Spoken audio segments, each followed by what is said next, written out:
Olá, amigos! Hoje faremos uma viagem fascinante às profundezas da filosofia grega antiga, uma época em que os maiores pensadores do Mediterrâneo lançaram as bases da herança intelectual ocidental. Imagine-se no coração da Atenas antiga, passeando pela movimentada Ágora, o centro da vida pública, onde os cidadãos se reuniam para discutir política, filosofia e a própria natureza da existência. Feche os olhos e sinta o calor do sol ateniense na pele, a brisa suave a trazer os aromas do azeite e do pão fresco. Está prestes a conhecer algumas das mentes mais influentes da antiguidade, cujas ideias continuam a moldar a nossa compreensão do mundo. A nossa história começa com Tales de Mileto, que viveu por volta de 624 a.C. Imagine-o a caminhar pela costa rochosa do Mar Egeu, observando as ondas arrebentarem contra a praia. Percebe que a água é vital para toda a vida, mudando de forma, de líquida para vapor e gelo, e está em todo lado. Para Tales, a água era a substância fundamental subjacente a toda a existência. Imagine-o sentado à beira-mar, mergulhado em pensamentos, e depois a proclamar a sua ideia revolucionária: tudo é água. Esta tese marcou uma mudança significativa das explicações mitológicas do mundo para as naturalistas, lançando as bases para futuras pesquisas científicas. A nossa viagem continua com Anaximandro, um aluno de Tales que viveu por volta de 600 a.C. Imagine um grupo de alunos curiosos reunidos em torno de um homem mergulhado em pensamentos, a rabiscar numa tábua de cera a sombra de uma oliveira. Este é Anaximandro, um dos pensadores inovadores da sua época. Era fascinado pelo mundo natural e pelos seus mistérios. Ao contrário do seu mentor Tales, que acreditava que a água era a substância fundamental do universo, Anaximandro propôs um conceito mais abstrato e revolucionário. Apresentou a ideia do aipion, um princípio infinito e ilimitado que fundamenta toda a existência.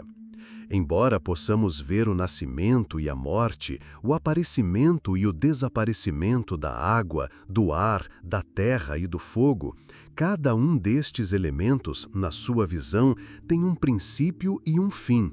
São finitos, sujeitos à mudança e à destruição.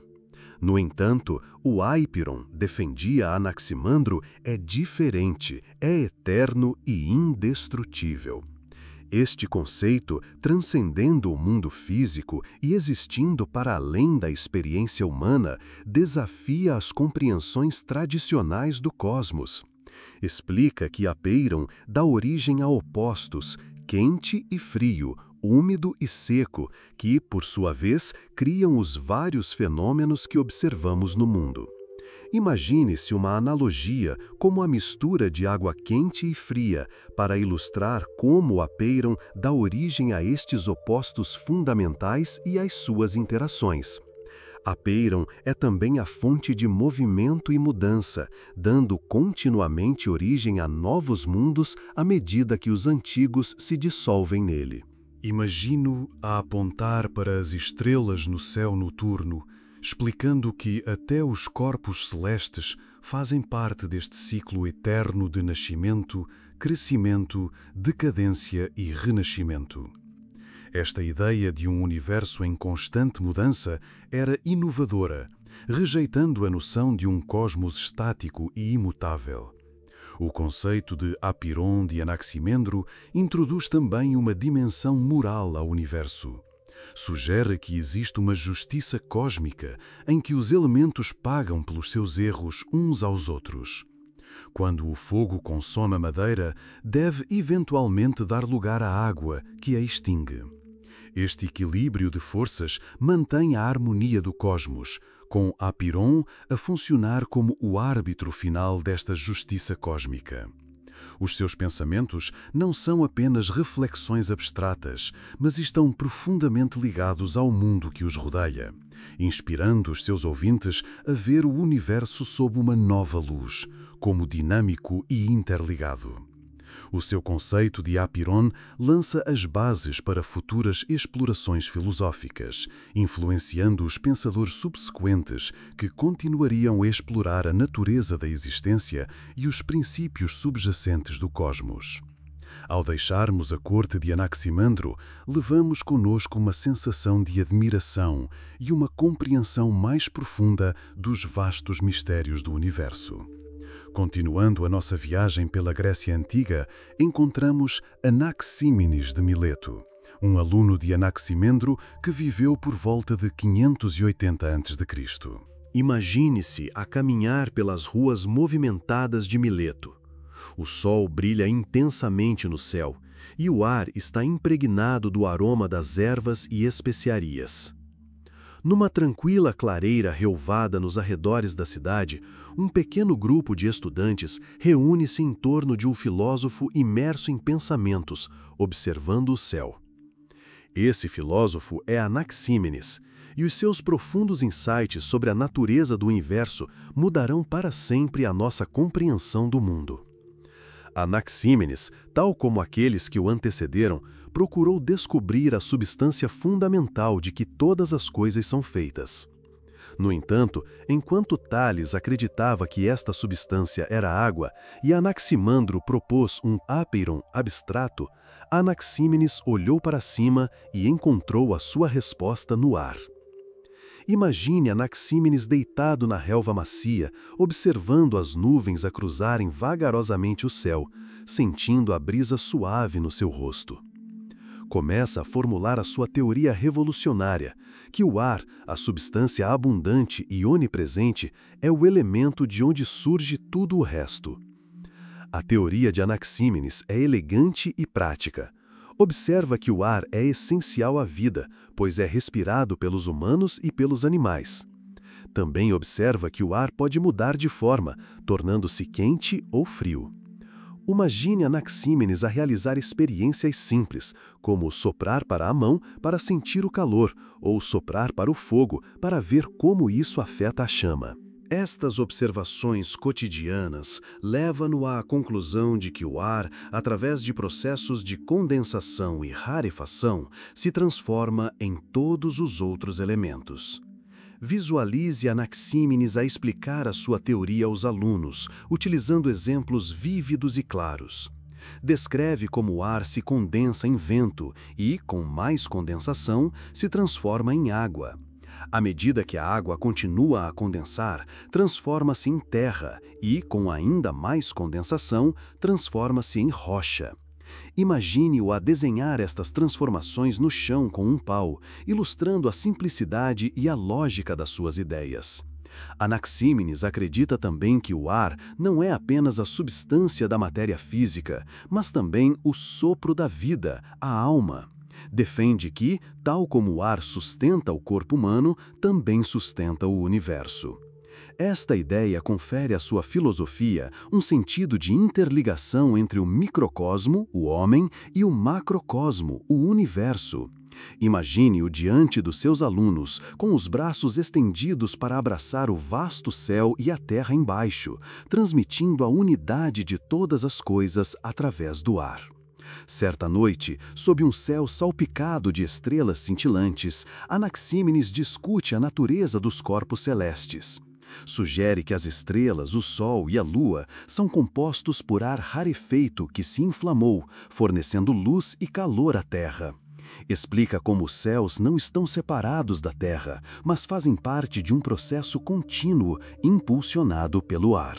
Esta ideia desafia a visão tradicional do cosmos como um reino fixo e imutável, e, em vez disso, imagina-o como um sistema dinâmico e vivo. Os ensinamentos de Anaxímenes inspiram os seus alunos a ver o mundo com novos olhos. O seu conceito de ar como substância fundamental traz unidade e simplicidade às complexidades da natureza. Incentiva-os a observar o mundo que os rodeia, a sentir o ar que respiram e a reconhecer as profundas ligações entre todas as formas de matéria. Quando deixamos uma coleção de Anaxímenes, levamos conosco uma nova percepção do ar que muitas vezes tomamos como garantida. Através dos seus olhos, vemos que o ar não é apenas uma substância invisível e intangível, mas uma força vital que molda e sustenta o universo. O legado de Anaxímenes permanece vivo na nossa compreensão do mundo natural, lembrando-nos as verdades profundas que podem ser descobertas através de uma observação cuidadosa e de uma reflexão profunda. A nossa viagem pela filosofia grega antiga leva-nos agora à ilha de Samos, por volta de 570 a.C., onde conhecemos Pitágoras, uma figura envolta em mistério e lenda. Imagine que chega a uma tranquila vila costeira, onde o som das ondas acaricia suavemente a costa. A aldeia está repleta de rumores sobre um homem sábio que viajou pelo Egito e pela Babilônia em busca de conhecimento e que agora ensina uma mistura única de filosofia, matemática e misticismo. Este homem é Pitágoras e as suas ideias ressoarão através dos séculos. Pitágoras não é apenas um filósofo, é o líder de uma comunidade unida, conhecida como os pitagóricos.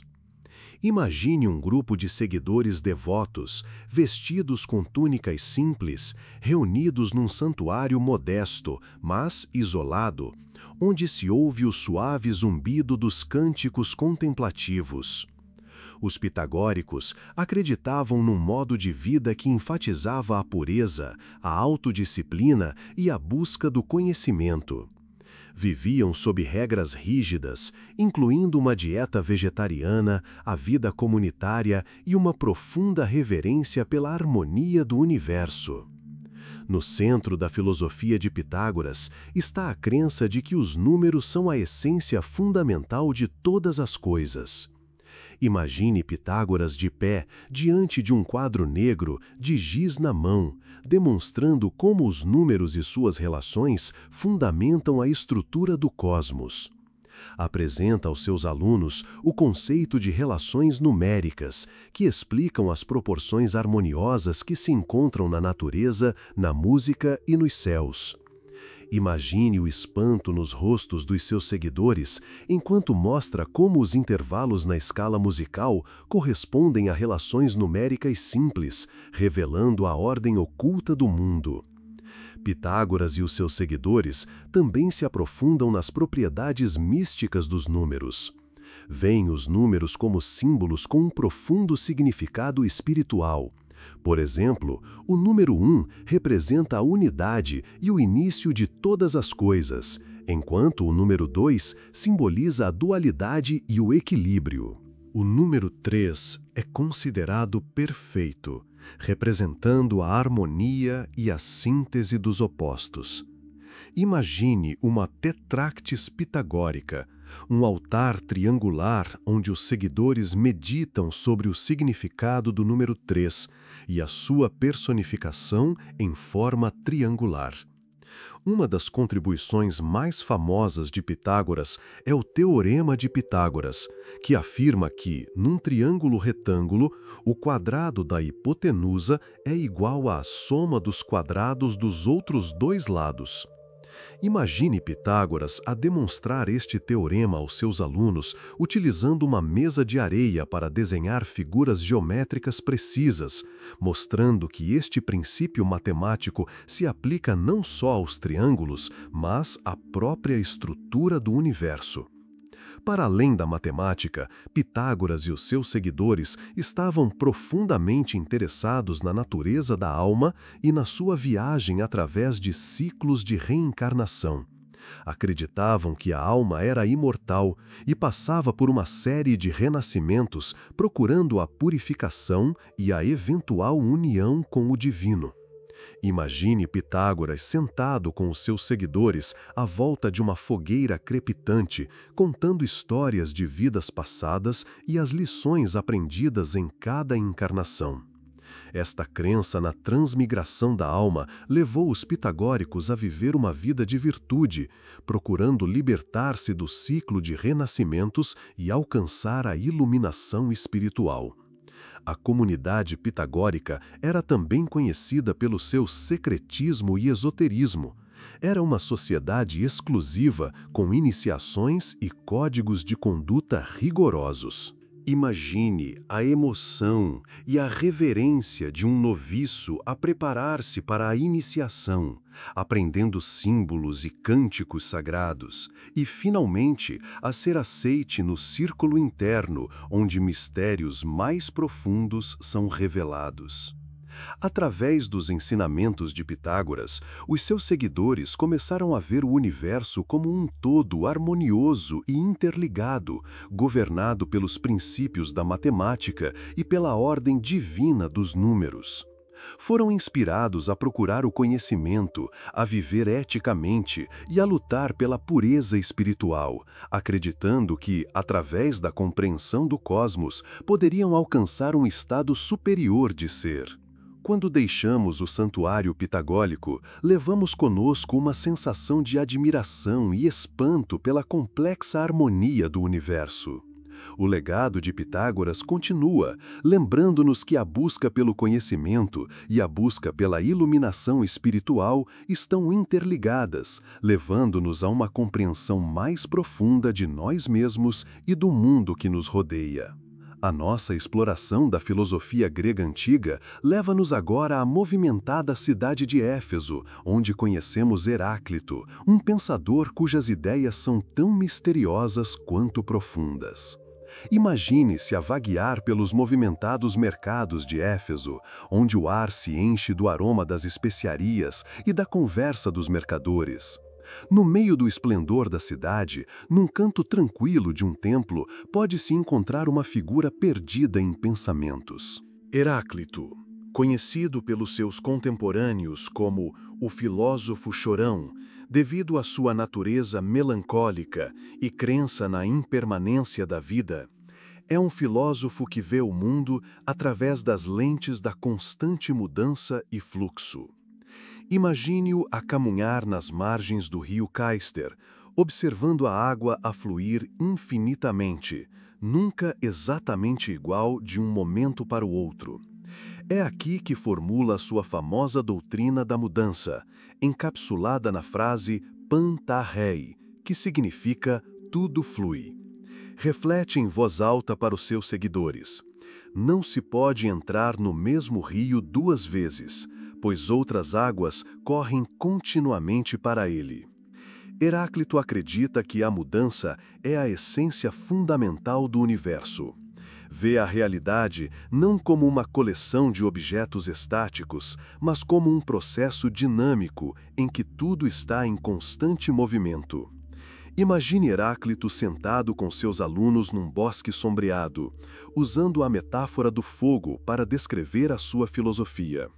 Explica que, tal como o fogo consome e transforma a madeira, o universo renova-se constantemente através de um ciclo de nascimento, crescimento, decadência e renascimento.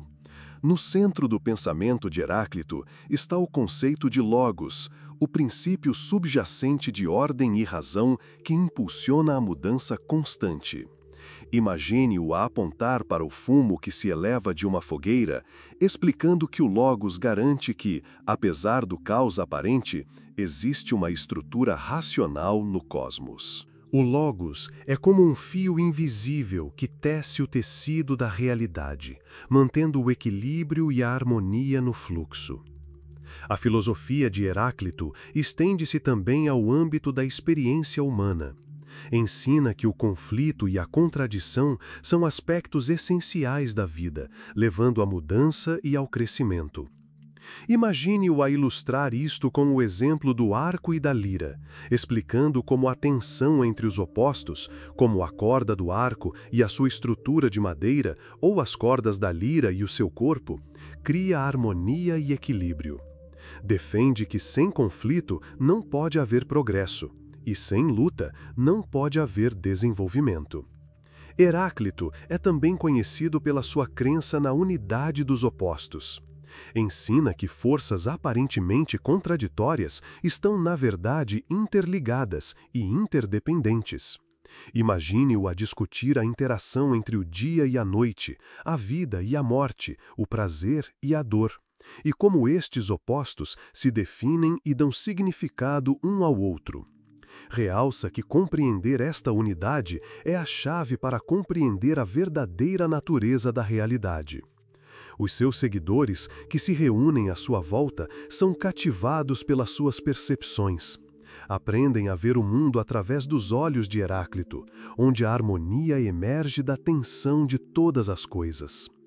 Imagine um estudante a meditar sobre os ensinamentos de Heráclito, observando uma borboleta emergir da sua crisálida, maravilhando-se com a transformação e as infinitas possibilidades de mudança. A doutrina da mudança de Heráclito desafia os seus alunos a abraçar a impermanência da vida e a encontrar sabedoria na natureza em constante mudança da existência. Incentiva-os a procurar conhecimento e compreensão não através de dogmas rígidos ou crenças estáticas, mas através de uma profunda consciência da realidade fluida e transitória que os rodeia. A sua filosofia é um apelo para despertar para o momento presente e reconhecer o Logos no centro do fluxo constante da vida. Ao deixarmos Heráclito e os seus seguidores à beira do rio, levamos conosco uma profunda apreciação pelo mundo dinâmico e em constante mudança em que vivemos. O legado de Heráclito recorda-nos que a mudança não deve ser temida, mas sim abraçada, e que a verdade está oculta no fluxo da existência. Em contraste com Heráclito, encontramos Parmênides de Eleia, cujas ideias contradizem o conceito de mudança constante. A nossa viagem filosófica leva-nos agora à cidade de Eleia, no sul de Itália, por volta de 500 anos antes de Cristo. Aí encontramos Parmênides, um filósofo cujas ideias contrastam fortemente com as de Heráclito. Imagine-se numa pacata cidade costeira de olivais e vinhas. No centro de Eleia, num pátio tranquilo rodeado de colunas e plantas floridas, um grupo de estudantes reúne-se em torno de um homem sábio e digno. Este homem é Parmênides e está prestes a desafiar tudo o que pensamos sobre a realidade.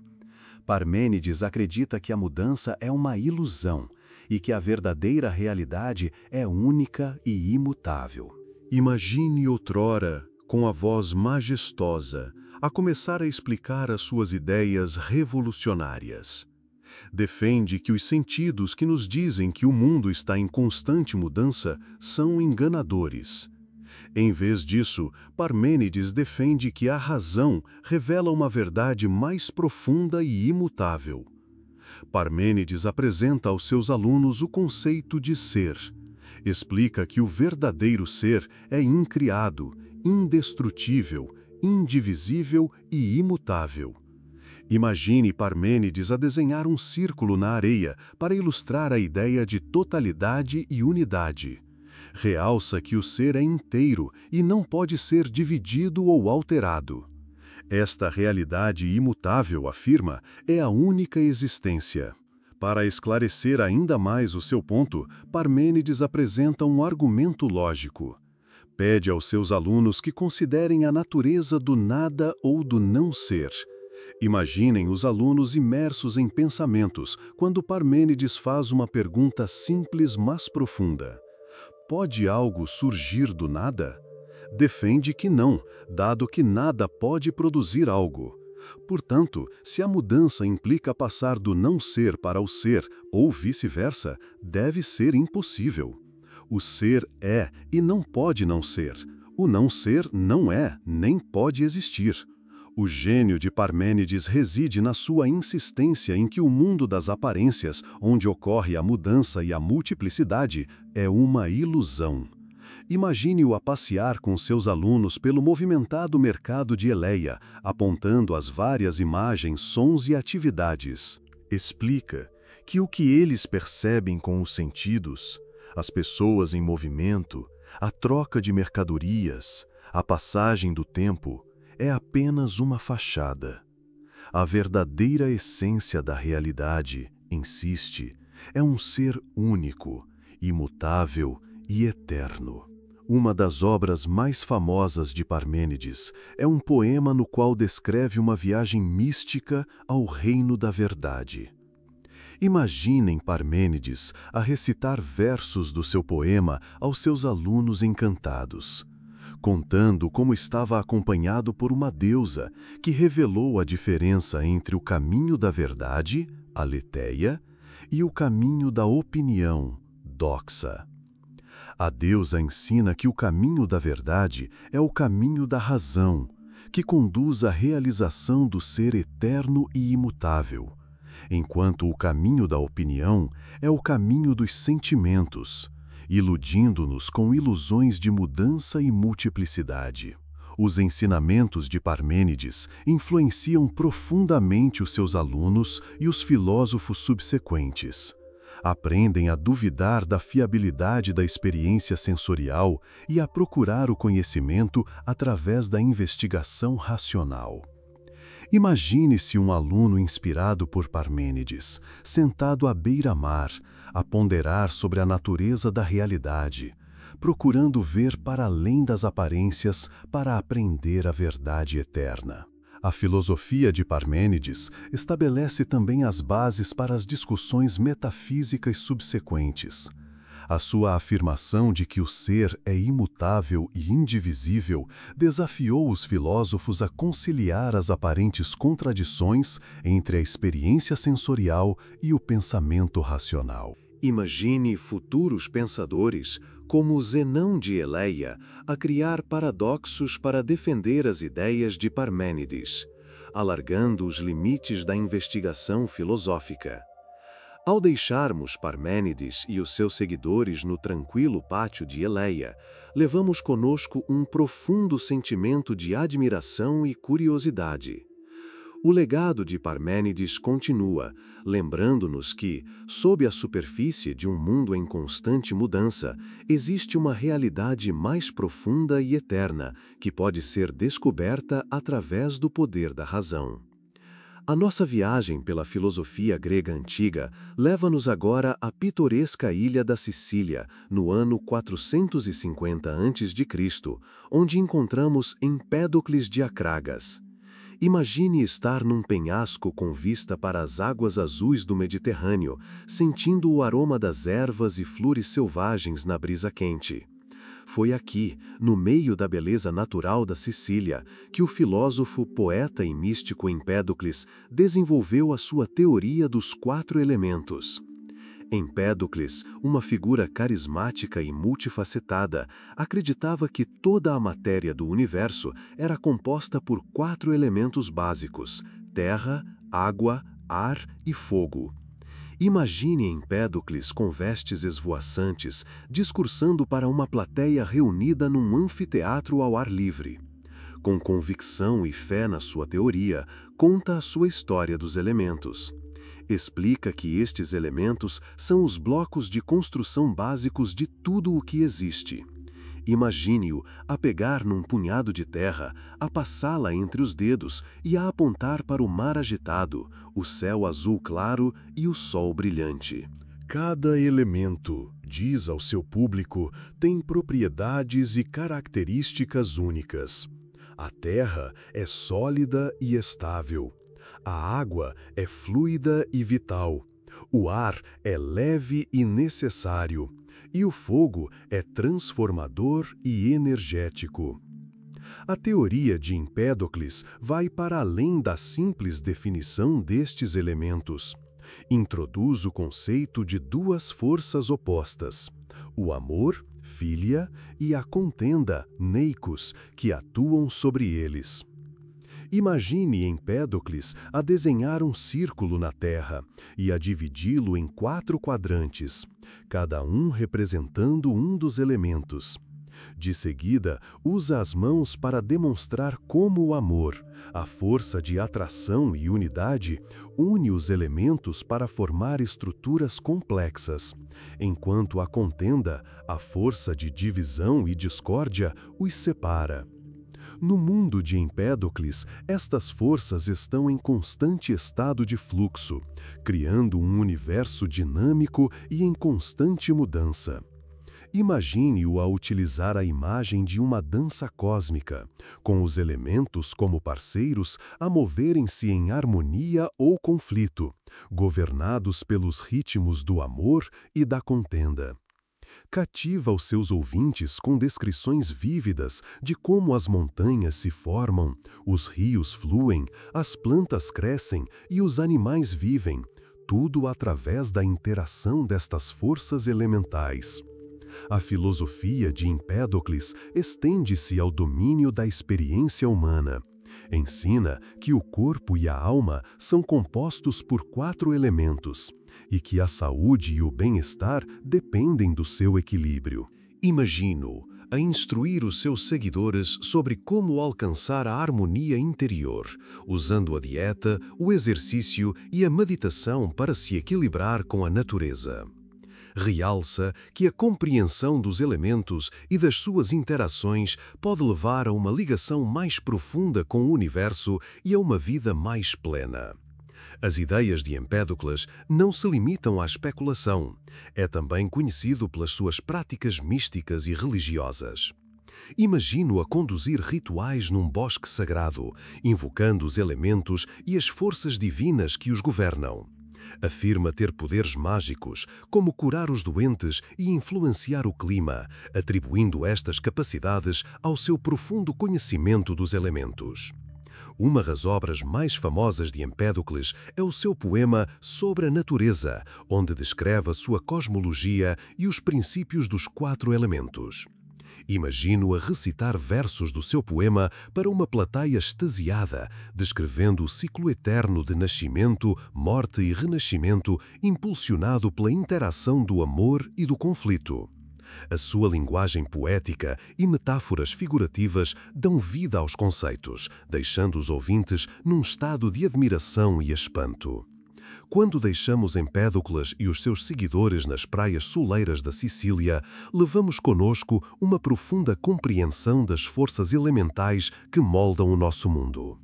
O legado de Empédocles recorda-nos que, sob a superfície das nossas experiências cotidianas, existe uma profunda e complexa teia de ligações impulsionadas pela dança eterna dos 4 elementos. A história da morte de Empédocles é tão fascinante como a sua vida.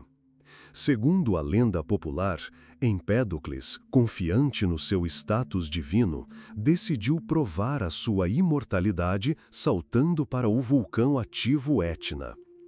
Imaginem a cena dramática. Empédocles, com as suas vestes esvoaçantes, de pé à beira de uma cratera de fogo, proclamando seus poderes divinos antes de saltar para a lava derretida. O ato pretendia ser uma prova da sua superioridade, mas, em vez disso, selou o seu destino num turbilhão de fogo, mistério e lenda. Segundo a lenda, tudo o que foi encontrado depois foram as suas sandálias de bronze lançadas pelo vulcão. A história destaca a individualidade dramática de Empédocles, um homem cuja vida e morte estão envoltas na mística que criou com sua retórica poderosa e ideias ousadas. Através da sua vida e ensinamentos, Empédocles deixou um legado como um dos maiores oradores e pensadores da Grécia Antiga. E a sua morte misteriosa apenas veio acrescentar a lenda de um homem que procurou compreender o universo. Imaginem esta cena dramática. Empédocles, com as suas vestes esvoaçantes, de pé à beira de uma cratera de fogo, proclamando seus poderes divinos antes de saltar para a lava derretida. Este ato deveria ser uma prova da sua superioridade, mas, em vez disso, selou o seu destino num turbilhão de fogo, mistério e lenda. Segundo a lenda, tudo o que foi encontrado depois foram as suas sandálias de bronze lançadas pelo vulcão. A história destaca a individualidade dramática de Empédocles, um homem cuja vida e morte estão envolvidas na mística que criou com a sua retórica poderosa e ideias ousadas. Através da sua vida e ensinamentos, Empédocles deixou um legado como um dos maiores oradores e pensadores da Grécia Antiga. E a sua morte misteriosa apenas veio acrescentar a lenda de um homem que procurava compreender o universo. Imaginem esta cena dramática. Empédocles, com as suas vestes esvoaçantes, de pé à beira de uma cratera de fogo, proclamando os seus poderes divinos antes de saltar para a lava derretida. Este ato deveria ser uma prova da sua superioridade, mas, em vez disso, selou o seu destino num turbilhão de fogo, mistério e lenda. Segundo a lenda, tudo o que foi encontrado depois foram as suas sandálias de bronze, lançadas pelo vulcão. A história destaca a individualidade dramática de Empédocles, um homem cuja vida e morte estão envolvidas na mística que criou com a sua retórica poderosa e ideias ousadas. Através da sua vida e ensinamentos, Empédocles deixou um legado como um dos maiores oradores e pensadores da Grécia Antiga. E a sua morte misteriosa apenas veio acrescentar a lenda de um homem que procurava compreender o universo. A nossa viagem pela filosofia grega antiga leva-nos até a costa jônica, onde conhecemos Anaxágoras de Clasômenas, um filósofo que introduziu um conceito revolucionário que mudou para sempre a nossa compreensão do universo: nous, ou mente cósmica. Imagine uma movimentada cidade de Atenas, por volta de 450 a.C., quando Anaxágoras chegou da sua Ásia Menor natal. Atenas é uma cidade fervilhante de fervor intelectual, onde filósofos, poetas e estadistas se reúnem para debater a natureza da realidade e os mistérios da existência. Anaxágoras torna-se rapidamente uma figura proeminente nestes círculos, conhecido pelos seus profundos insights e ideias inovadoras. Anaxágoras propõe que tudo no universo é composto por partículas infinitamente pequenas, a que chama sementes ou homeomerias. Imagine Anaxágoras num debate animado na Ágora, explicando como estas sementes se combinam de inúmeras formas para formar os diversos objetos e seres que vemos à nossa volta. O que diferencia Anaxágoras, no entanto, é a sua introdução do nous, a mente, o princípio que governa e organiza estas sementes. Nous não é uma entidade física, mas uma força inteligente e ordenadora que põe tudo em movimento e assegura a estrutura ordenada do cosmos. Imagine Anaxágoras a utilizar a analogia de um oleiro que molda o barro para mostrar como o nous organiza a massa caótica de sementes para criar um universo estruturado. Esta ideia era impressionante, pois sugeria que o universo não era produto do acaso, mas o resultado de um design inteligente. O nous de Anaxágoras é puro, eterno e infinito. É a mais sutil e poderosa de todas as coisas, com um conhecimento e controle completo sobre o cosmos. Imagine, ou descrever o nous como uma espécie de inteligência divina que molda o universo como um artesão que planeja e executa cuidadosamente uma obra-prima. Este conceito de mente cósmica introduz um nível de intencionalidade e propósito no funcionamento do universo que não tinha sido considerado anteriormente. Para Anaxágoras, o Nous inicia a rotação cósmica, um vasto vórtice que separa e organiza as sementes nos elementos familiares, terra, água, ar e fogo. Imagine Anaxágoras a apontar para o céu, explicando como o Nous coloca as estrelas, o Sol e a Lua nas suas órbitas, e como rege os ciclos da natureza, desde a mudança das estações até o crescimento dos seres vivos. As suas ideias abordam também a natureza do intelecto humano. Anaxágoras acreditava que a mente humana, ou alma, é um fragmento deste Nous cósmico, permitindo-nos compreender e explorar o mundo que nos rodeia. Imagine-o envolvido num debate aceso com outros filósofos, argumentando que a nossa capacidade de pensamento e percepção é um reflexo do funcionamento de uma mente universal dentro de nós. As teorias de Anaxágoras não estão isentas de controvérsia. As suas afirmações de que o Sol é uma rocha brilhante e não uma divindade, e de que a Lua é feita de terra, desafiam as visões religiosas tradicionais. Imagine-se a reação dos atenienses. Uns ficaram intrigados com suas explicações racionais, outros consideraram as suas ideias ímpias. Apesar das críticas, a influência de Anaxágoras foi profunda, sobretudo no seu amigo e aluno, o grande estadista Péricles, que o apoiou e defendeu.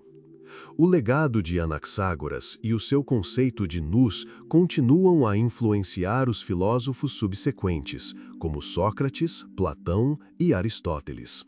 A sua ideia de um princípio de ordenação inteligente introduz uma nova dimensão à filosofia grega, ligando os fenômenos físicos e a investigação metafísica. Ao deixarmos Anaxágoras na movimentada Atenas, levamos conosco uma compreensão mais profunda de como os pensadores antigos tentaram desvendar os mistérios da existência, procurando descobrir o desígnio inteligente por trás do cosmos. Continuando a nossa viagem pela rica paisagem da filosofia grega antiga, chegamos à vibrante e movimentada cidade de Abdera, berço de um dos mais influentes pensadores da antiguidade, Demócrito. Nascido por volta de 460 a.C., Demócrito é mais conhecido por ter desenvolvido a teoria atômica, uma ideia inovadora que continua a ter impacto na ciência moderna. Imagine caminhar pelas ruas de Abdera e encontrar um homem de olhos brilhantes e uma curiosidade insaciável. Este é Demócrito, frequentemente chamado de filósofo risonho, devido à sua personalidade alegre e amor pela vida. Acreditava que compreender o universo poderia trazer não só conhecimento, mas também alegria e satisfação. Demócrito, com base no trabalho do seu antecessor Leucipo, formulou a teoria de que tudo no universo era composto por partículas minúsculas e indivisíveis chamadas átomos. Imagine Demócrito num debate animado com outros filósofos, utilizando analogias simples para explicar as suas ideias. Poderia comparar os átomos aos minúsculos e invisíveis blocos de construção que compõem tudo o que nos rodeia, desde as estrelas no céu ao ar que respiramos e até aos nossos próprios corpos. Para Demócrito, estes átomos são eternos, imutáveis e infinitos em número. Movem-se pelo vazio, o espaço infinito, combinando-se e dissociando-se de várias formas para formar todos os diferentes objetos e substâncias que percepcionamos.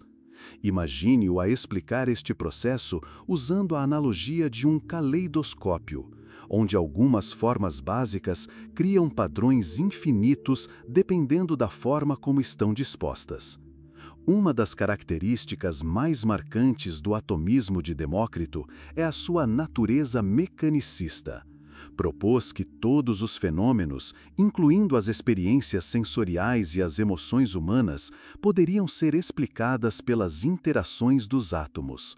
Imagine Demócrito a explicar aos seus alunos que as sensações de doçura eram causadas por átomos lisos e arredondados, enquanto o amargor era causado por átomos afiados e irregulares. Era um afastamento radical das explicações mais místicas da sua época. Demócrito estudou também a natureza da alma, que acreditava ser composta por átomos particularmente finos e lisos. Estes átomos da alma eram responsáveis pelo pensamento, pela sensação e pela própria vida. Quando uma pessoa morria, argumentava, estes átomos dispersavam-se e voltavam a fundir-se no conjunto atômico geral. Esta visão reforçava a sua crença na importância de viver uma vida virtuosa e alegre, dado que os medos da morte ou da vida após a morte eram infundados. As suas ideias iam para além da física e da metafísica. Demócrito também se interessava profundamente pela ética. Ensinava que o objetivo mais elevado da vida humana era a obtenção da felicidade, que via como um estado de contentamento e tranquilidade. Esta felicidade, ou eudaimonia, podia ser alcançada através da moderação, da sabedoria e da compreensão da verdadeira natureza do mundo. Imagine-o a falar para um grupo de estudantes ávidos, enfatizando que o conhecimento e uma vida virtuosa conduzem a uma existência plena e alegre. Apesar da natureza revolucionária das suas teorias, as obras de Demócrito não foram amplamente aceitas durante a sua vida. As visões filosóficas e religiosas predominantes estavam profundamente enraizadas. No entanto, as sementes do seu pensamento cresceriam muito mais tarde, influenciando profundamente o desenvolvimento da ciência e da filosofia modernas. Refletindo sobre a vida e o legado de Demócrito, vemos um pensador cuja visão se estendeu muito para além do seu tempo. A sua teoria atômica lançou as bases para a nossa compreensão moderna do mundo físico, demonstrando o poder da investigação racional e da procura do conhecimento.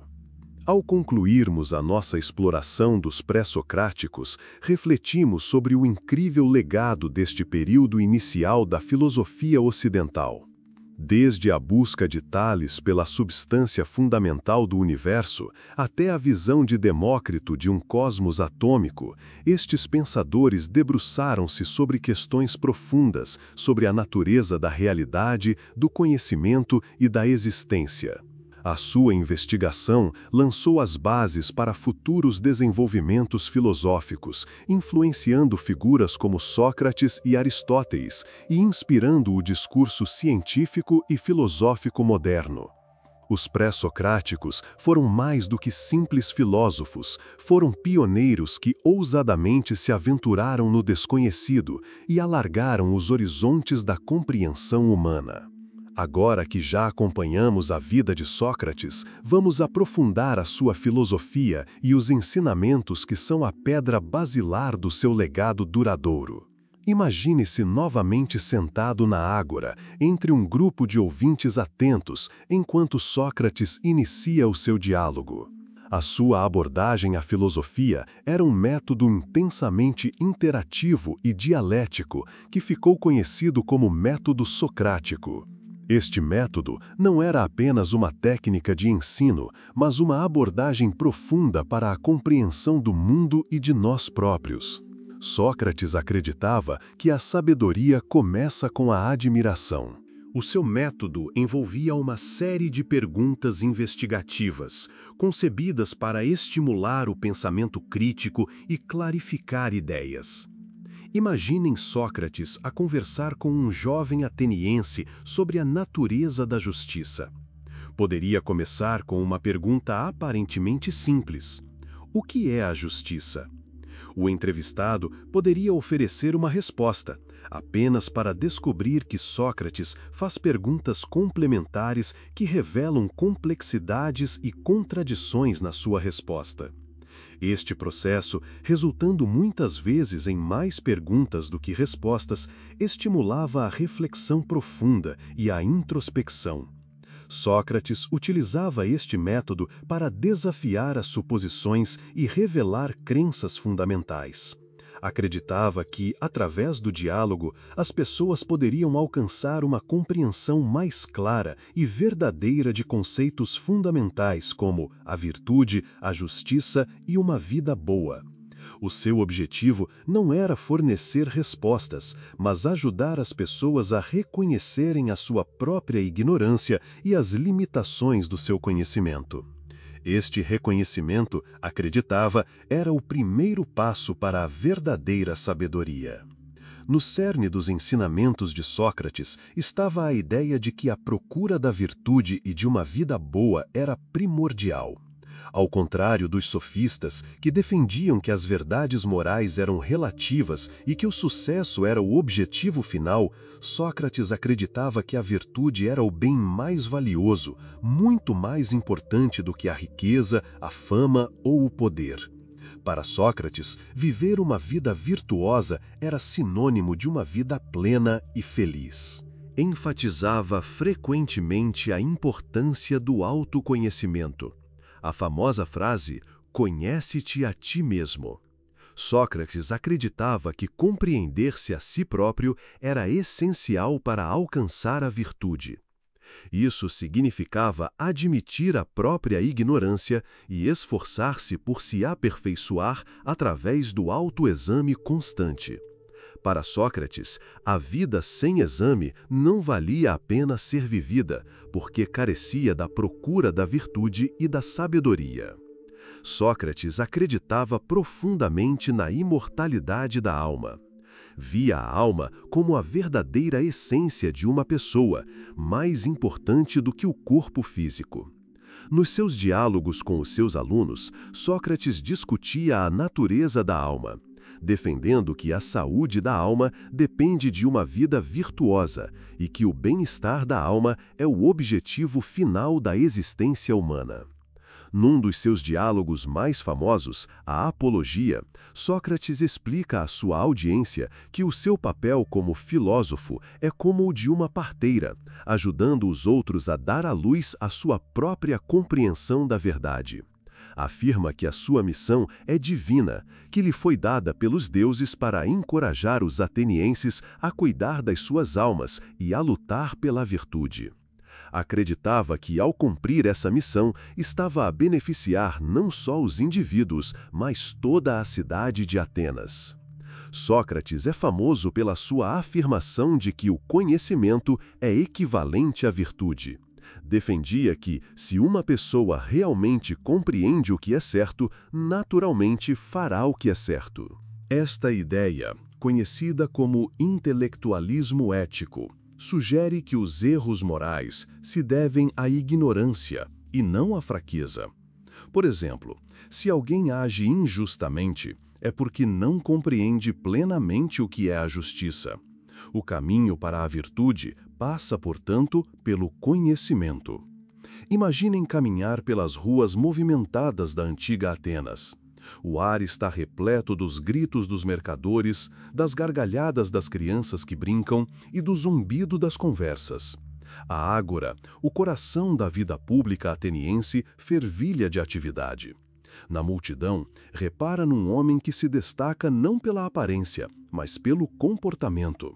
É um homem mais velho, de constituição robusta, calvo e com uns olhos que parecem ver através de si. Este é Sócrates, um dos filósofos mais influentes de sempre, e está a fazer o que sabe fazer melhor, fazer perguntas. Sócrates nasceu por volta de 470 a.C., durante o apogeu do poder cultural e político de Atenas. O seu pai era pedreiro e a sua mãe parteira. Do seu pai, Sócrates provavelmente aprendeu o valor do trabalho árduo e a importância do ofício. Da sua mãe, pode ter aprendido a ajudar os outros a dar à luz ideias e verdades, tal como ela ajudou a dar à luz uma nova vida. Apesar das suas origens humildes, Sócrates estava destinado a deixar uma marca profunda no mundo da filosofia. Imaginem Sócrates na ágora, a interagir com o povo de Atenas em vez dos sofistas, os professores profissionais da época. Sócrates não cobrava pelas suas aulas. Em vez disso, via-se como uma espécie de parteiro intelectual, ajudando os outros a gerar as suas próprias ideias. O seu método era simples, mas incrivelmente eficaz. Fazia perguntas. Esta técnica, hoje conhecida como método socrático, envolve uma série de questões que levam o inquirido a uma compreensão mais clara das suas crenças e suposições. Através deste processo, Sócrates expõe contradições e descobre verdades mais profundas. Imagine uma cena típica na ágora, um político proeminente rodeado pelos seus admiradores. Sócrates aproxima-se e começa a fazer perguntas. A princípio, o político está confiante, mas à medida que as perguntas de Sócrates se tornam mais profundas, a sua confiança começa a diminuir. Sócrates pode perguntar: o que é a justiça? Ou o que é a virtude? Não dá respostas diretas, mas desafia as suposições e revela gradualmente que o político não compreende o conceito tão bem como pensava. Este método pode ser frustrante e até irritante para aqueles que preferem uma compreensão superficial. As perguntas de Sócrates valeram-lhe a alcunha de mosca provocadora. Tal como uma mosca provocadora pica um cavalo, incitando-o à ação, Sócrates desafiou o povo de Atenas a romper com a complacência, obrigando-o a refletir mais profundamente sobre suas vidas e os seus valores. Acreditava que este autoexame crítico era essencial para viver uma vida virtuosa e plena. A vida sem reflexão não vale a pena ser vivida, declarou, enfatizando a sua crença de que a verdadeira felicidade e virtude advém do questionamento e do crescimento constantes. Apesar da sua influência e popularidade entre muitos jovens atenienses, Sócrates não era universalmente amado. As suas perguntas frequentemente constrangiam e irritavam os homens poderosos da cidade. Viam-no como uma ameaça à tradição e à ordem estabelecida. O método de Sócrates para expor a ignorância era mais do que um simples exercício intelectual, era um desafio direto à autoridade e ao prestígio dos dirigentes atenienses. A tensão entre Sócrates e os líderes atenienses atingiu o auge em 399 a.C., quando foi levado a julgamento sob acusações de impiedade e corrupção da juventude. Imaginem-se a cena num tribunal ateniense. Sócrates perante os seus acusadores, que representam os elementos conservadores da sociedade ateniense.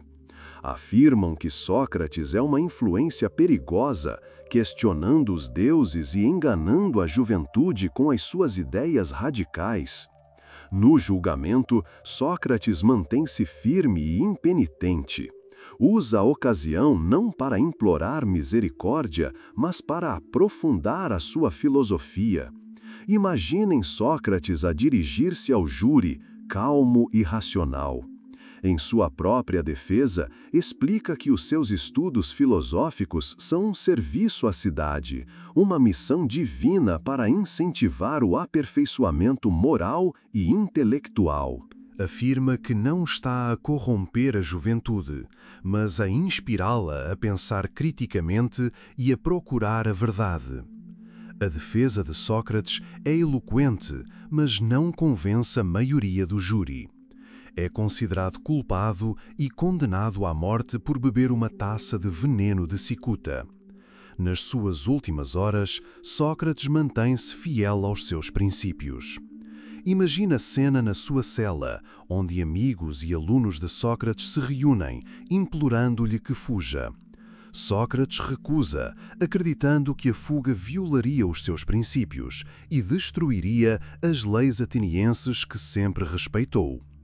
Enquanto Sócrates bebe o veneno, continua a conversar com os seus amigos, discutindo a imortalidade da alma e a natureza da morte. O seu comportamento mantém-se calmo e sereno, mesmo quando o veneno começa a fazer efeito. Imagina a sala preenchida por um silêncio sombrio, mas respeitoso, enquanto Sócrates dá finalmente o seu último suspiro. A sua morte é um profundo testemunho do seu compromisso com as suas crenças e da sua busca inabalável pela verdade.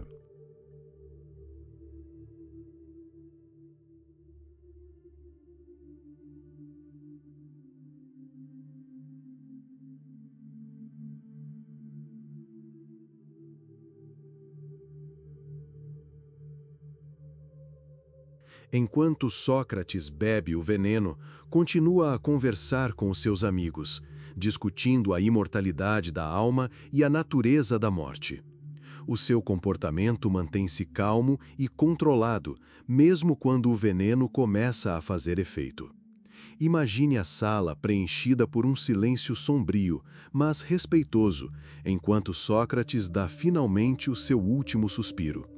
A sua morte é um profundo testemunho do seu compromisso com as suas crenças e da sua busca incansável pela verdade. É considerado culpado e condenado à morte por beber uma taça de veneno de cicuta. Nas suas últimas horas, Sócrates mantém-se fiel aos seus princípios. Imagine a cena na sua cela, onde amigos e alunos de Sócrates se reúnem, implorando-lhe que fuja.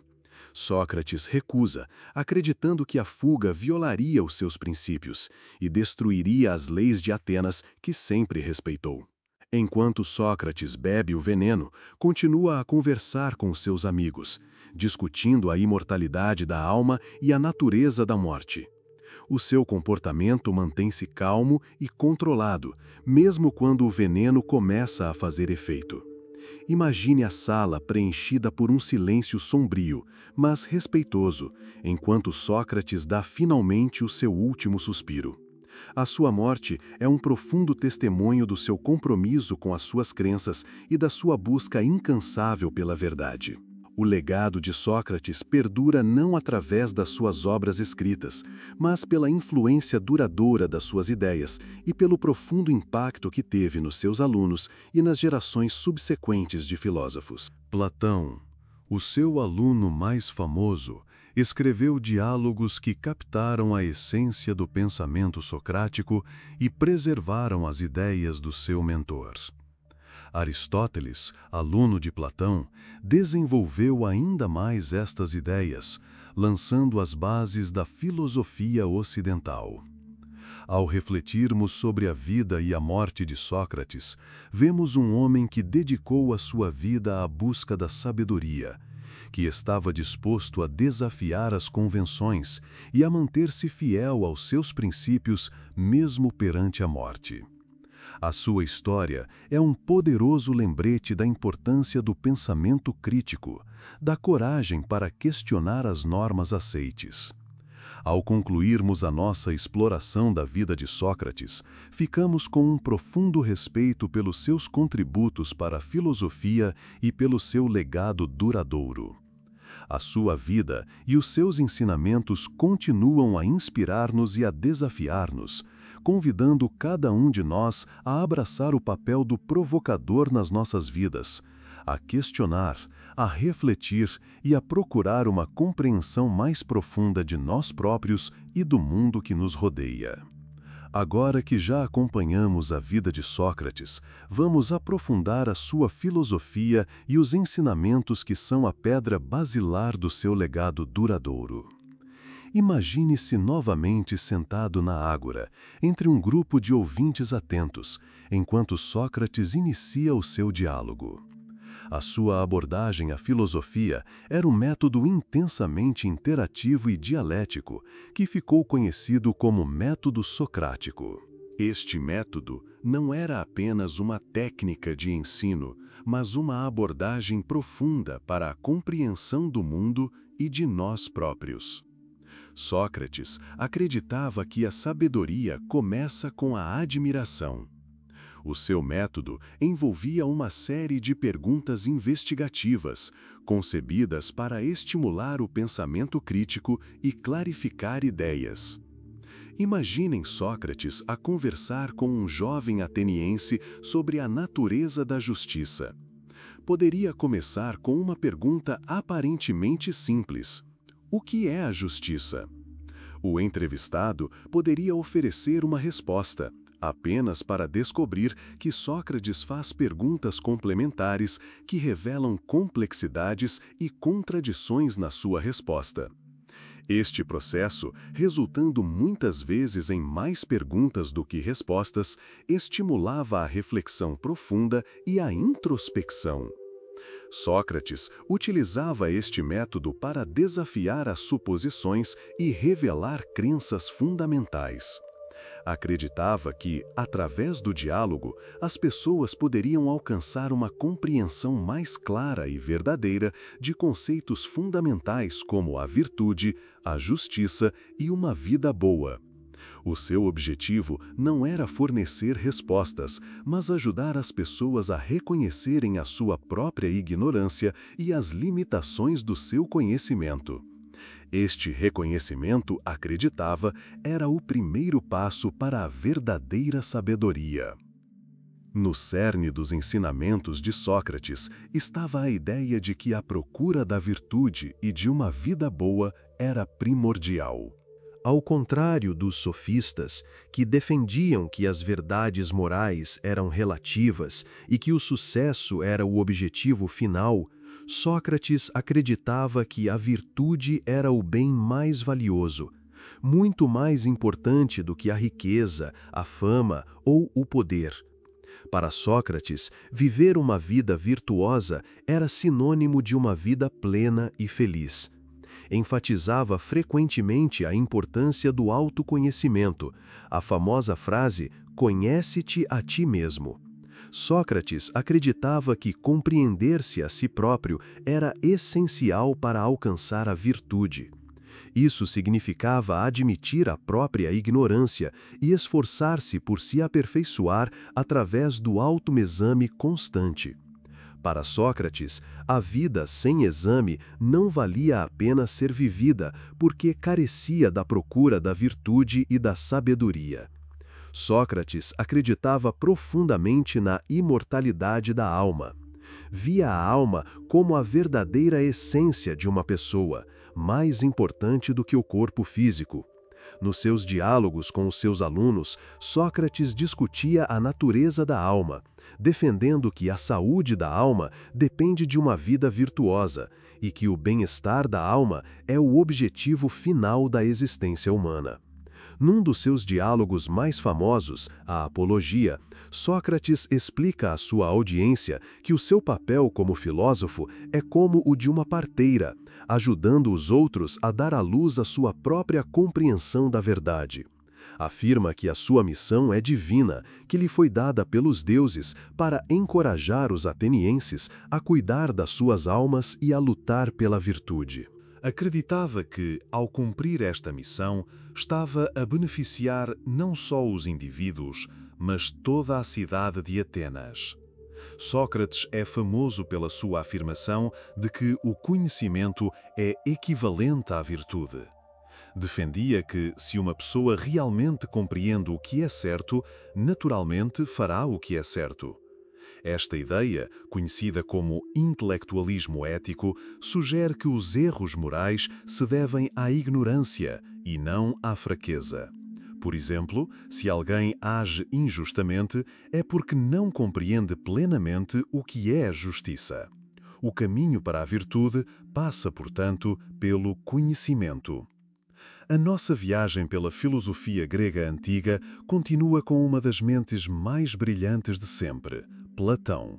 Nascido em Atenas por volta de 428 anos antes de Cristo, Platão foi aluno de Sócrates e fundador da Academia, a primeira escola de ensino superior do mundo ocidental. Imagine uma mente jovem e curiosa ao ouvir Sócrates falar na ágora, absorvendo cada pergunta e pensamento.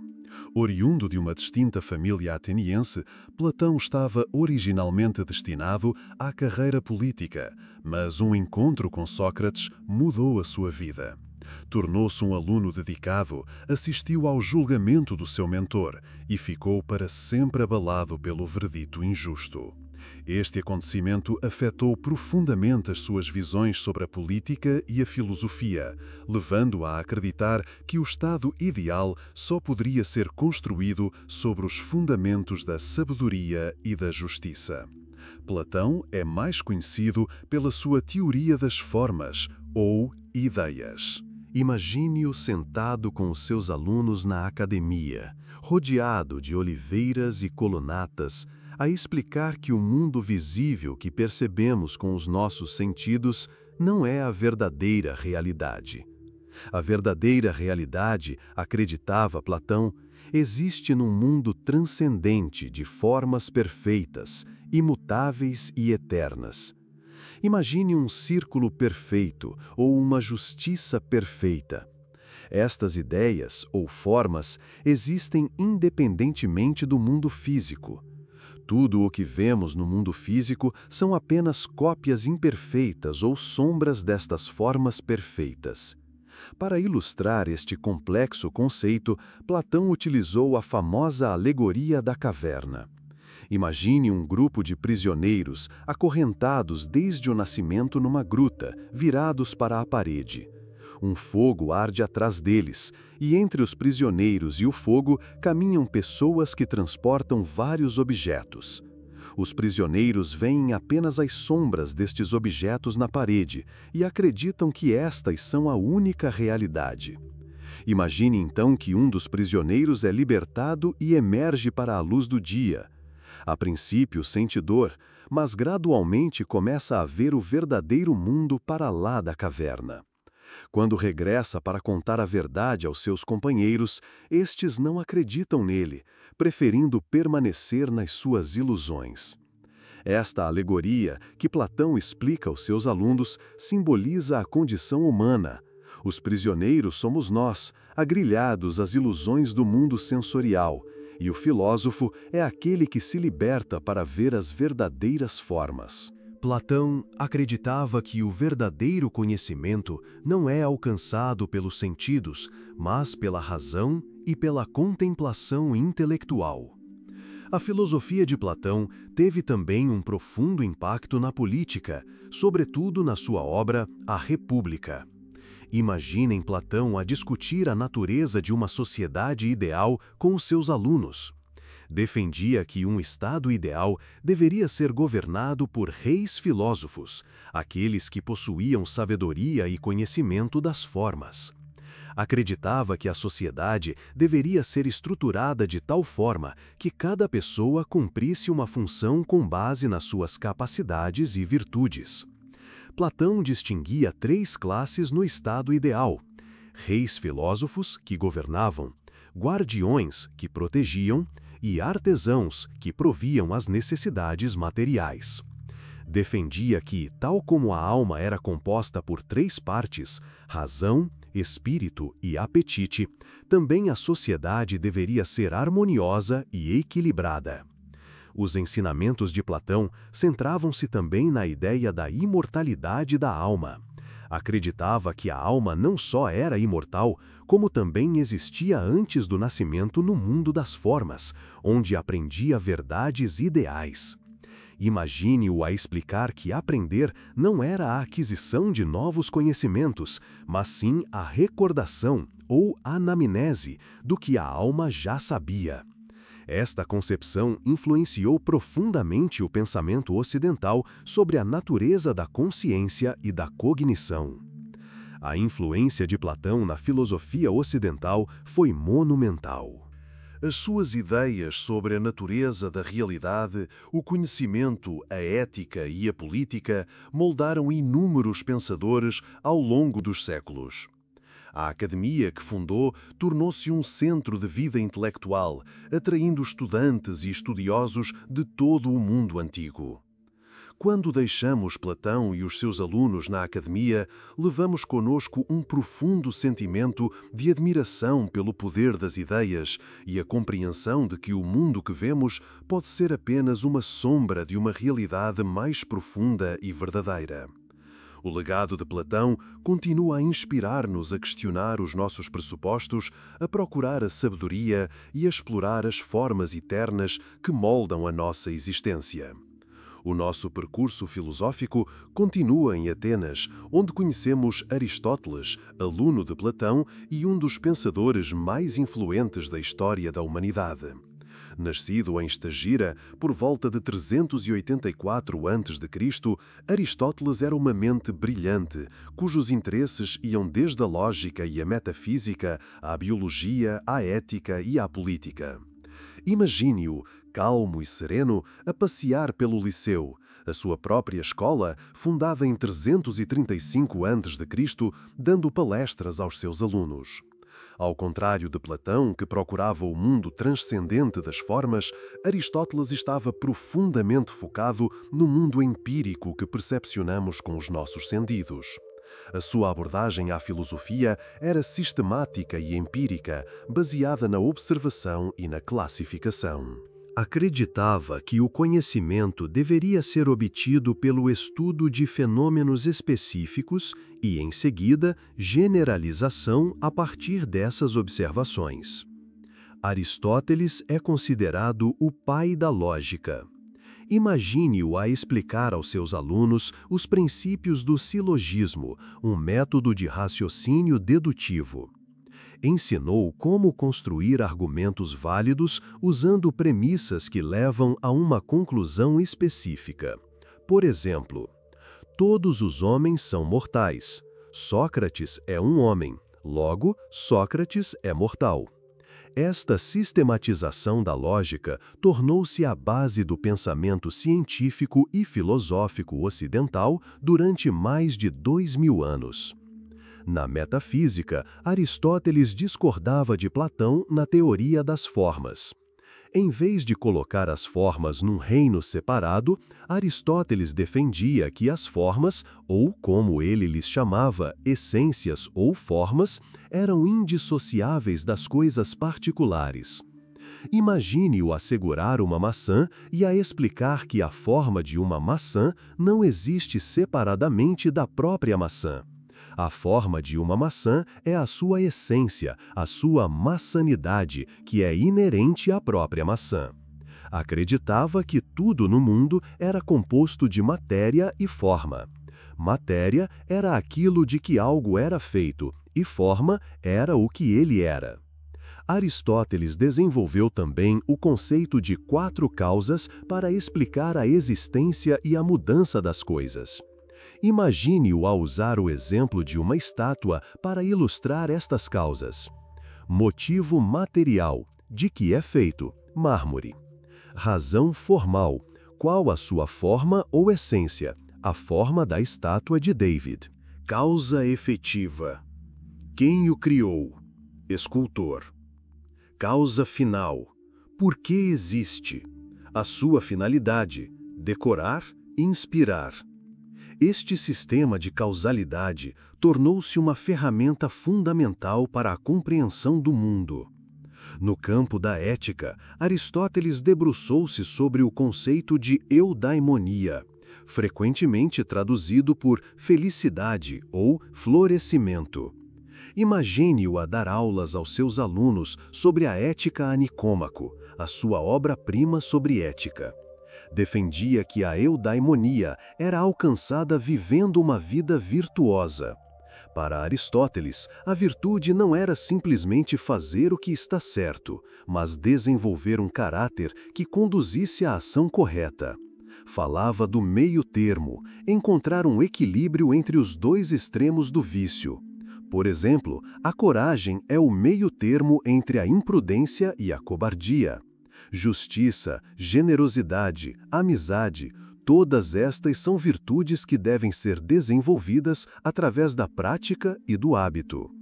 Aristóteles também se interessou profundamente pela política, considerando o homem um animal político. Acreditava que os humanos estavam naturalmente destinados a viverem em comunidades. Na sua obra, Política, analisou diversas formas de governo: monarquia, aristocracia, timocracia, democracia, oligarquia e tirania, e procurou determinar a melhor forma de alcançar a prosperidade dos cidadãos. Acreditava que o propósito do Estado era promover a vida virtuosa dos seus cidadãos. A influência de Aristóteles no pensamento ocidental foi profunda. As suas obras foram preservadas e estudadas em Bizâncio e no mundo islâmico, e depois redescobertas na Europa medieval, onde tiveram um profundo impacto na filosofia escolástica. A sua abordagem sistemática do conhecimento e o seu foco empírico lançaram as bases para o desenvolvimento da ciência. Quando deixamos Aristóteles e os seus seguidores no liceu, levamos conosco uma profunda apreciação do poder da razão e da investigação sistemática. O legado de Aristóteles continua a inspirar-nos a procurar conhecimento em todas as áreas da vida, a observar o mundo que nos rodeia e a lutar por vidas virtuosas e prósperas. Após a Idade de Ouro da filosofia grega clássica, com figuras imponentes como Sócrates, Platão e Aristóteles, seguiu-se um período de significativas mudanças sociais e políticas. Este período, conhecido como período helenístico, de aproximadamente 323 a.C. a 30 a.C., foi marcado pelo colapso do Império de Alexandre Magno e pela ascensão dos grandes reinos helenísticos. Nesta nova realidade, à medida que as antigas cidades-estado perdiam a sua autonomia e o indivíduo se sentia menos ligado à comunidade, o foco da filosofia alterou-se. Os filósofos deste período, conhecidos como pensadores helenísticos, concentraram-se cada vez mais na busca da felicidade pessoal, do bem-estar e da paz interior, num mundo imprevisível. Vamos dar uma vista de olhos a duas das escolas de pensamento mais influentes da época, o estoicismo e o epicurismo. Imagine Atenas no final do século IV a.C. Os edifícios ainda são grandiosos, mas o espírito da cidade mudou. Entre as ruas movimentadas de Atenas, encontramos Zenão de Cítio, o fundador do estoicismo, que viveu desde aproximadamente 334 a.C.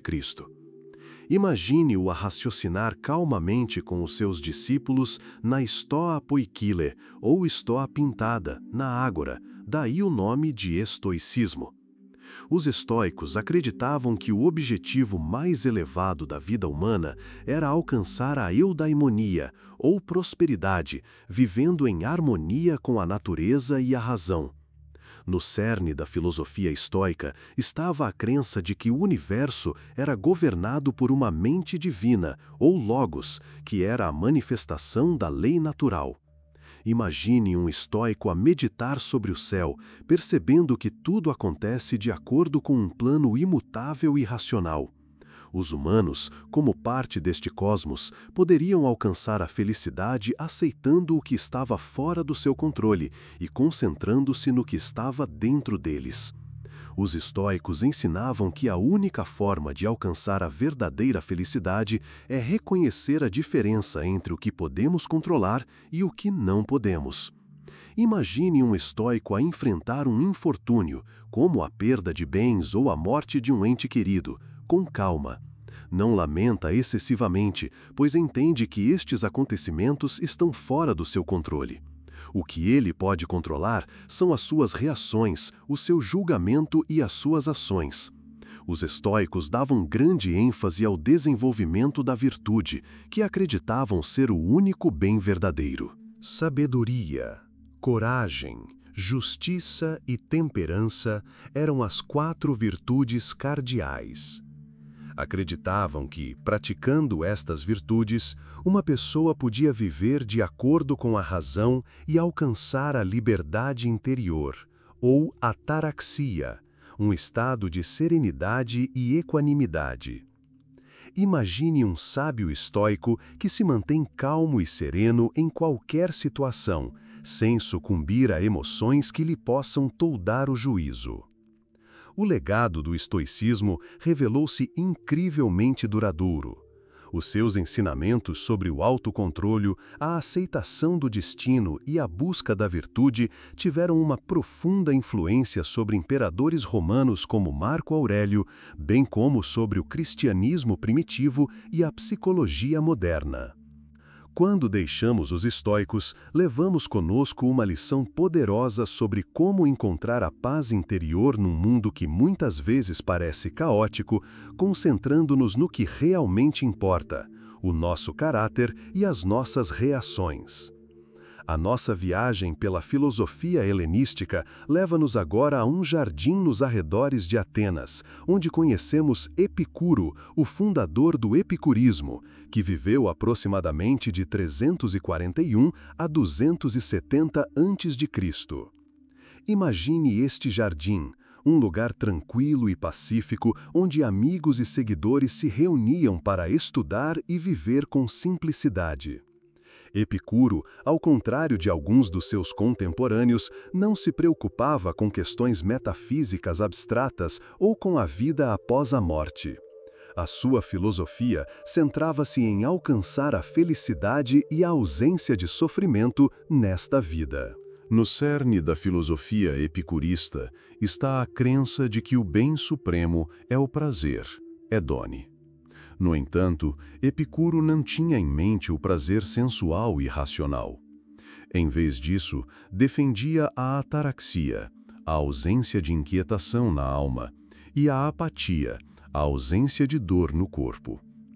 Imagine Epicuro a discutir calmamente os pontos mais subtis do prazer com os seus alunos. Explica que o verdadeiro prazer não reside no excesso, mas na moderação, na ausência de dor e inquietação. Para ele, os prazeres simples da comida, da amizade e da conversa intelectual eram o bem supremo. Epicuro também enfatizou a importância da amizade. Imagine-o rodeado de amigos próximos, partilhando refeições simples e conversas profundas. Acreditava que a amizade era uma das maiores fontes de felicidade, pois proporcionava apoio, companheirismo e um sentimento de pertença. Para alcançar a serenidade, Epicuro propôs vários princípios. Ensinou que não devemos temer os deuses, pois eles não interferem nos assuntos dos homens. Defendeu ainda que não devemos temer a morte, pois quando existimos, não há morte, e quando a morte chega, não o somos. Imaginem Epicuro a tranquilizar os seus seguidores, explicando que não há necessidade de nos preocuparmos com o que está fora da nossa experiência. A sua filosofia também incorporava as ideias atomísticas de Demócrito. Acreditava que o universo era composto por átomos, que se moviam no vácuo e que não existia desígnio nem intervenção divina. Isto libertava as pessoas do medo do sobrenatural e permitia-lhes concentrar-se em alcançar a felicidade no mundo material. O legado do epicurismo, embora frequentemente mal compreendido como sinônimo de hedonismo irracional, é, na verdade, uma filosofia de moderação, amizade e busca da serenidade. As suas ideias influenciaram os pensadores ao longo dos séculos, inspirando-os a procurar a felicidade simples e a paz interior. Ao deixarmos o jardim de Epicuro, levamos conosco uma lição importante sobre como encontrar a felicidade e a realização no dia a dia, apreciando os prazeres simples e abandonando medos e preocupações desnecessárias. Os filósofos helenísticos deixaram um profundo legado. As suas ideias sobre a ética, a natureza do conhecimento e a liberdade interior influenciaram não só as tradições filosóficas subsequentes, mas também o pensamento cristão primitivo, dado que muitos escritores e pensadores cristãos primitivos se envolveram profundamente com as obras dos estoicos e dos epicuristas. Refletindo sobre os ensinamentos destes filósofos, verificamos que, Apesar das drásticas mudanças do período helenístico, muitas das questões que levantaram sobre a natureza da felicidade, o propósito da vida e o papel da razão na existência humana continuam a ser profundamente relevantes nos dias de hoje. As suas ideias oferecem insights intemporais sobre como podemos navegar pelas complexidades das nossas próprias vidas e encontrar paz num mundo que muitas vezes está fora do nosso controle. Ao concluirmos a nossa exploração da filosofia grega antiga, dedique um momento para refletir sobre a influência duradoura destes pensadores. As suas ideias moldaram a forma como pensamos sobre tudo, desde a ciência e a política, a ética e a própria natureza da existência. Imagine a Grécia Antiga, um lugar vibrante onde a filosofia não era apenas algo que as pessoas estudavam, mas um modo de vida. As questões colocadas por Sócrates, Platão, Aristóteles e pelos filósofos helenísticos ainda hoje ressoam, levando-nos a refletir profundamente sobre as nossas próprias vidas e a nossa busca de sabedoria. Obrigado por se juntar a mim nesta viagem. Ao continuar a sua viagem, lembre-se da sabedoria intemporal destes grandes filósofos. Que as suas percepções o inspirem a continuar a procurar conhecimento e compreensão na sua própria vida.